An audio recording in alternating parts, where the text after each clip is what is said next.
What's up, gamers? I hope you guys are all having a great day today, just filled with so much positivity and happiness, dude.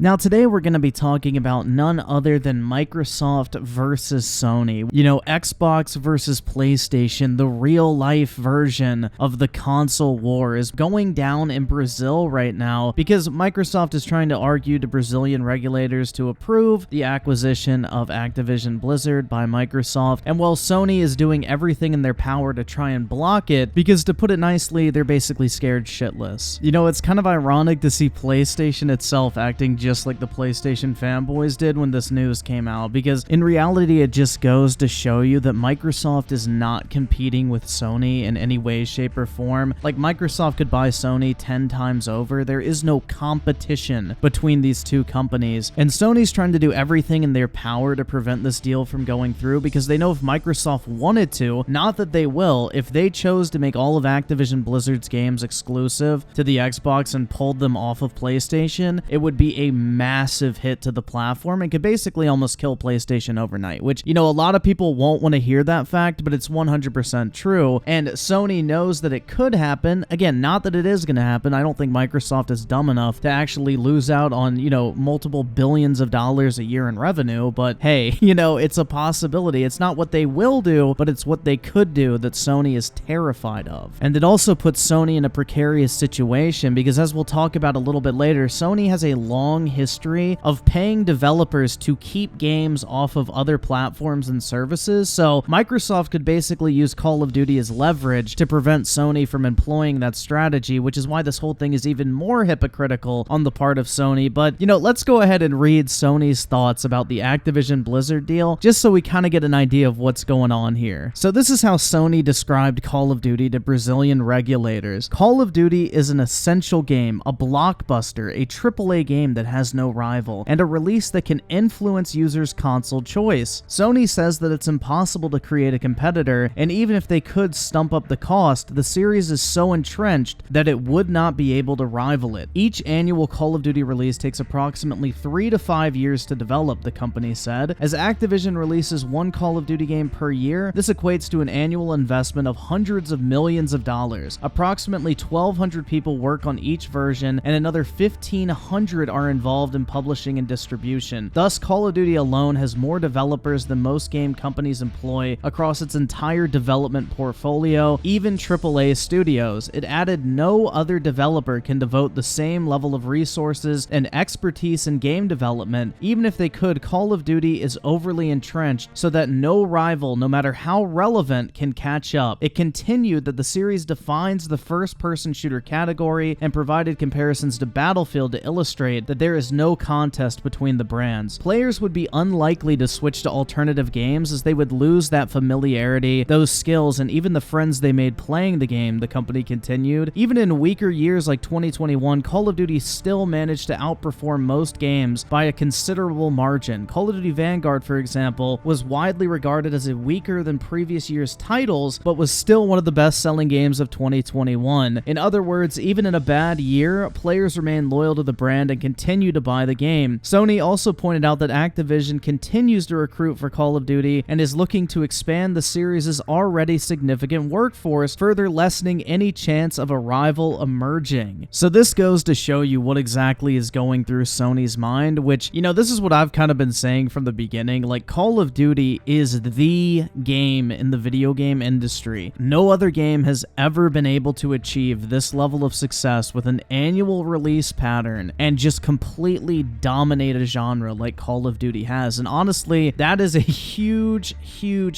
accomplishment by Activision, because any game development studio would kill to have a game in the position like Call of Duty. And that's why Sony, of all people, which this is where it gets really hypocritical as well, Sony recently has literally paid to keep exclusive modes off of other consoles. Like, they literally pay Call of Duty and Activision every single year to make an exclusive mode for the PlayStation and not release release it on other consoles until a year after release when the game's already irrelevant. So that goes to show you that Sony is completely fucking hypocritical here. They have no problem paying to have exclusivity for their console, but when another company wants to have that exclusivity, all of a sudden they have a problem with it, and now they're crying wolf, which just makes this even fucking funnier because, again, we're going to get into a little bit more examples a little bit later on here of just how pathetic Sony looks in this entire thing. But what I think is really interesting in all of this is it's a point I've kind of reiterated over the years. It's that these are the type of games that sell consoles. You know, casual gamers buying a game like Call of Duty, Madden, FIFA, NBA, GTA, Fortnite, whatever, and just buying a console to play those type of games. Those are the games that sell consoles, not exclusive games. Yeah, sure, there's probably a select group of people out there who buy a console solely for exclusive games, but they are in the far minority of the casual market, and the casual market rules video games. So even Sony is acknowledging that if they lost a game like Call of Duty, it would be detrimental to their platform as a whole. Like, no God of War, no Horizon, no Spider-Man game is going to save them in the eventual case that Microsoft decides, hey, we're not putting Call of Duty on PlayStation anymore, which I'm not saying that they are doing that. Microsoft has had no indication or any sort of hint that they're going to pull this off of PlayStation. In fact, it'd be absolutely fucking brain dead for them to do so, but it is a possibility, and that's what Sony's concerned about, because not only does Call of Duty sell incredibly well on PlayStation and make Sony a shit ton of money because they get 30% of all game sales on their platform, but it would lead to a lot of people just deciding, you know what, I'm moving over to Xbox or I'm getting a PC because I want to be able to play Call of Duty. And then guess what? Even if people don't play Call of Duty, if their friends are leaving PlayStation, then they're more likely to go and follow them to another platform, because in my personal experience, price being equal, the number one seller of a console is what platform are my friends on. Like, perfect example, when the PS4 came out, me and all my friends had a 360, but I decided to get a PS4, and since I was the first one to buy a next generation console out of my friend group, basically everybody followed my decision so that we could all play together and, you know, enjoy games together, because at the end of the day, that's what it's all about. And most of my friends, including me, we mainly only cared about the third-party games like Call of Duty, and that's exactly what PlayStation knows, and what anyone else with common sense knows, is those type of games are what bring people to your console. And even if people don't play Call of Duty, if their friends are leaving to go to a different platform to play Call of Duty, they are likely to follow them. So there could be a mass exodus of people from PlayStation in the event that Call of Duty ever did get pulled, and that is what Sony is absolutely terrified about. Now let's go ahead and fast forward a little bit in this whole debate between Microsoft and Sony with the Brazilian regulators on whether or not this deal should be approved, and we have some kind of interesting news coming out, and Microsoft is now claiming that Sony pays for blocking rights to keep games off of Xbox Gamepass. And if you know anything about previous events in the video game industry, this is not a claim, it's an objective fact, but let's go ahead and check out this article. So Microsoft told Brazilian regulators that Microsoft's ability to continue expanding Game Pass has been hampered by Sony's desire to inhibit such growth. Sony pays for blocking rights to prevent developers from adding content to Game Pass and other competing subscription services, which, if you do a little bit of research, you can find numerous examples of that, but I want to bring your attention to the one regarding Resident Evil 8 Village, where literally in their marketing agreement with Capcom, there is a clause in the contract that literally states, during the term, publishers shall not authorize, assist, or encourage any third party to include the game in any competitive platform subscription service that is competitive with any PlayStation subscription service, including but not limited to Google Stadia Pro subscriptions, Microsoft's Xbox Live Gold, Project xCloud, or Game Pass subscription service, or similar competitive platform subscription service. So right there, you can see that Sony literally does pay for this. They go to developers and try to prevent their games from going to other platforms' subscription services because they don't want people to get a good deal on other platforms, basically. That's Sony's marketing tactic here. We want to make people have to pay just as much for a game as our customers do because we don't want to put it in a subscription service, so no one else should be able to. And then, like I mentioned previously, they literally pay to keep exclusive content off of other platforms for Call of Duty, which makes it even more hypocritical. They pay companies like Square Enix to prevent the release of games on other consoles. Nier Automata comes to mind when you think of that. So Sony has a long history of paying to keep stuff from going to other other platforms. And I'm not saying Microsoft has never done the same. It's just extremely hypocritical for them to all of a sudden have a problem with it